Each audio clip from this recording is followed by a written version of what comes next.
so we can see that Yasharel, Brian Israel, is kept within narratives, within agendas around narcissism, trauma, dysfunction, betrayal, isolation,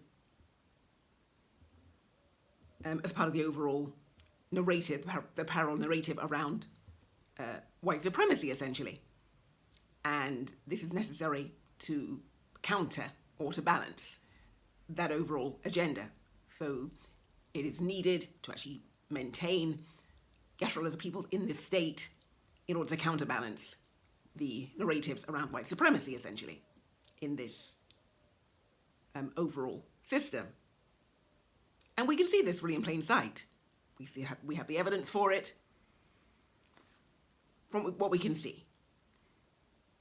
So we're discussing in this segment that Yahuwah had said that Israel is the gates of the people. So to understand that part of Israel's prophetic destiny was to be a gate. And what essentially is a gate? We're going to come on to have a brief look at that as well. But more also, what makes it more pertinent is also Israel's location. So in terms of the actual land of Israel, we discussed that the actual land itself is actually on the North African tectonic plate, which, as we had said, is one of the actual indicators that can tell us that the Shemitic peoples are brown peoples, rather like the Africans. That's why we've always run into Africa to hide. Africa has always been a mountain. To Yasharel, which is always run there to escape, because we look just like those people, so we're able to blend in. So we can see that if the Yeshua was white, that wouldn't quite be the case. He wouldn't be able to say that out of Africa have I called my son, for that reason, because of course she wouldn't blend with the majority of Africans.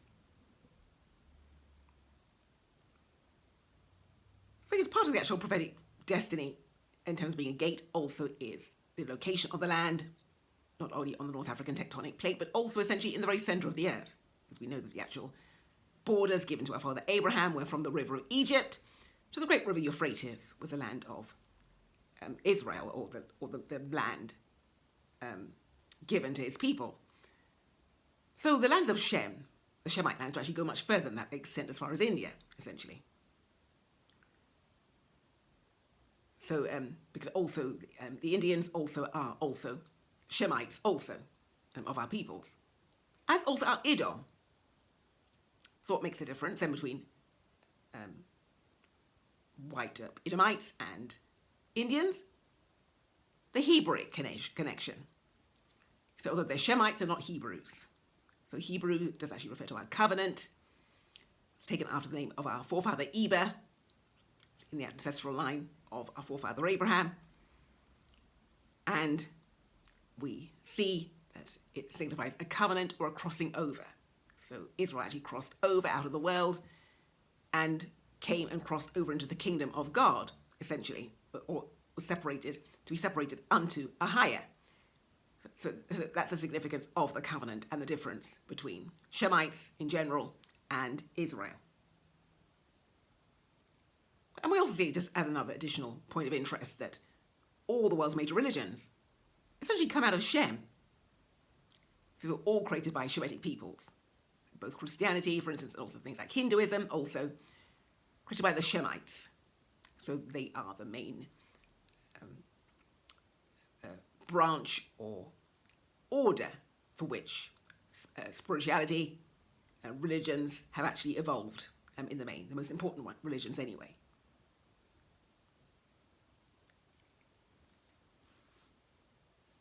So yes, so Israel actually being in the center of the earth, being quite a major strategic location. We have actually discussed this. We have actually discussed this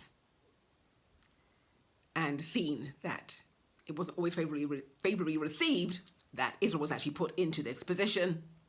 And we see even from the days of our forefather David, how he really did actually express in Psalm 118, really all the nations really rose up to fight against Israel through no fault of her own.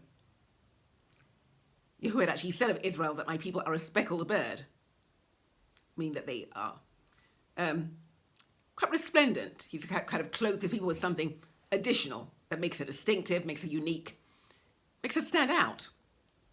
And this does make her from time to time, the source of envy, and also can make it the source of attack as well. And unfortunately, often we like to think that narratives around being chosen are just filled with lives just laid back and just gliding along with ease. But that can often not be the case.